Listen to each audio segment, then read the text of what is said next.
আসসালামু আলাইকুম। বেলা 2:05 বাংলাদেশ বেতার রংপুর। স্থানীয় খবরে আমন্ত্রণ জানাচ্ছি মনোয়ারা মুজাম্মেল রুমা। দেশের যুগসন্ধিকালে একটি সুষ্ঠু, অবাধ ও গ্রহণযোগ্য নির্বাচন আয়োজনের মতো গুরুদায়িত্ব পালনে কোথাও কোনো ব্যর্থতার অবকাশ নেই বলে জানিয়েছেন প্রধান নির্বাচন কমিশনার এএমএম নাসির উদ্দিন।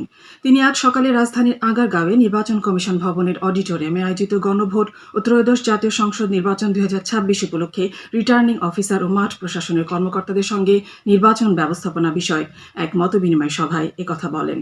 প্রধান নির্বাচন কমিশনার বলেন, আমাদের উপর অর্পিত দায়িত্ব সঠিকভাবে পালনে ব্যর্থ হলে আমাদের ভবিষ্যৎ প্রজন্মকে জবাব দিতে পারব না। আমাদের দায়িত্ব পালনে ব্যর্থ হবার কোনো অবকাশ নেই। তিনি বলেন, আইনের শাসন কাকে বলে সেটা আমরা দেখিয়ে দিতে চাই, কারণ আমাদের বিরুদ্ধে সামষ্টিকভাবে আনা যে কোনো অপবাদ আমরা ঘোচাতে চাই। আমরা প্রমাণ করতে চাই যে আমরা সঠিক, সুন্দর নির্বাচন করতে পারি এবং এটা একমাত্র আইনের শাসনের মাধ্যমেই সম্ভব।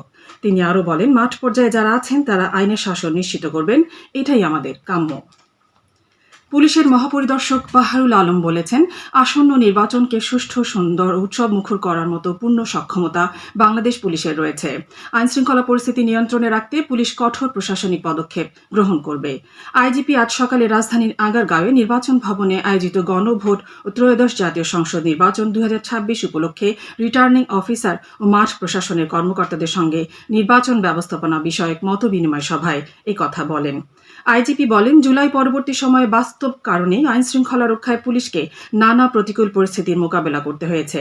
তবে আমরা সেই অবস্থা থেকে বেরিয়ে এসেছি। নির্বাচনের আগে এই পর্যায়ে এসে আমি দৃঢ়ভাবে বিশ্বাস করি, আইনশৃঙ্খলা রক্ষার ক্ষেত্রে আমাদের বাহিনী যথেষ্ট সক্ষমতা অর্জন করেছে।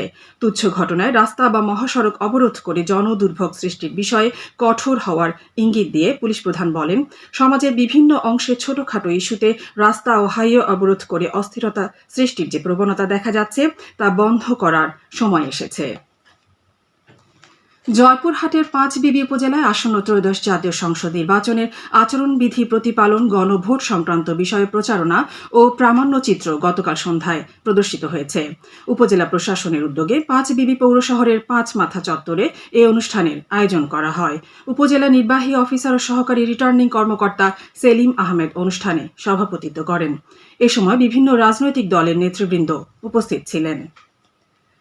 54তম শীতকালীন ক্রীড়া প্রতিযোগিতা ও জাতীয় শিক্ষা সপ্তাহ পালনের লক্ষ্যে কুড়িগ্রামের রৌমারী উপজেলা পরিষদ সম্মেলন কক্ষে আজ সকালে এক প্রস্তুতিমূলক সভা অনুষ্ঠিত হয়েছে।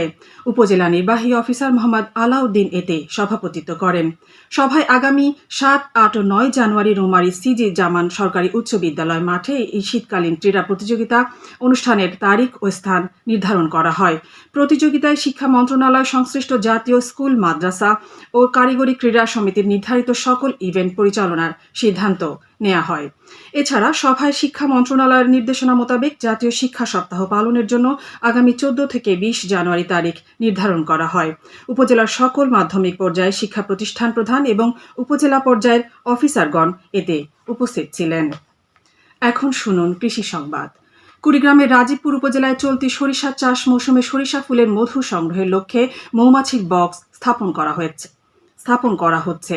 এবার উপজেলায় মোট প্রায় 4000 বক্স স্থাপনের লক্ষ্যমাত্রা হাতে নিয়েছে কৃষি সম্প্রসারণ অধিদপ্তর।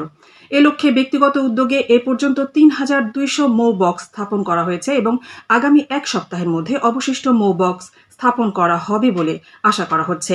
কৃষি বিভাগ আশা করছে প্রতিটি মৌ বক্স থেকে মৌসুমে গড়ে 40 কেজি করে মোট প্রায় 160 মেট্রিক টন মধু উৎপন্ন হওয়ার সম্ভাবনা রয়েছে। সংগৃহীত মধু স্থানীয় চাহিদা মিটিয়ে দেশের বিভিন্ন স্থানে সরবরাহ করা হয়ে থাকে। খেলার খবর, ফুটবল। তারুণ্যের উৎসব 2025 নতুন বাংলাদেশ গড়ার লক্ষ্যে বিভাগীয় নগরী রংপুরে শহীদ আবু সাইদ স্টেডিয়ামে অনুষ্ঠানরত আন্তঃ কলেজ ফুটবল টুর্নামেন্টের আজ 2টি সেমিফাইনাল খেলা অনুষ্ঠিত হবে। এতে রংপুর সরকারি কলেজ দল ও গজঘণ্টা স্কুল ও কলেজ দল এবং কাউনিয়া কলেজ দল ও লায়ন্স স্কুল অ্যান্ড কলেজ দল পরস্পরের মোকাবেলা করবে। ক্রিকেট।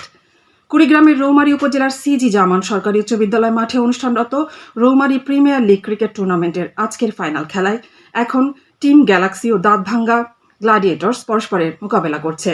শেষ খবর পাওয়া পর্যন্ত টসে জিতে দাঁতভাঙ্গা গ্ল্যাডিয়েটর্স এখন ব্যাট করছে। সবশেষে আবহাওয়া। আজ সন্ধ্যে 6টা পর্যন্ত পূর্বাভাসে বলা হয়েছে, দেশের অভ্যন্তরীণ নদীবন্দরগুলোর জন্য কোনো সতর্কবাণী নেই এবং কোনো সংকেতও দেখাতে হবে না। খবর শেষ হলো। আমাদের পরবর্তী স্থানীয় খবর প্রচারিত হবে সন্ধে 7টায়।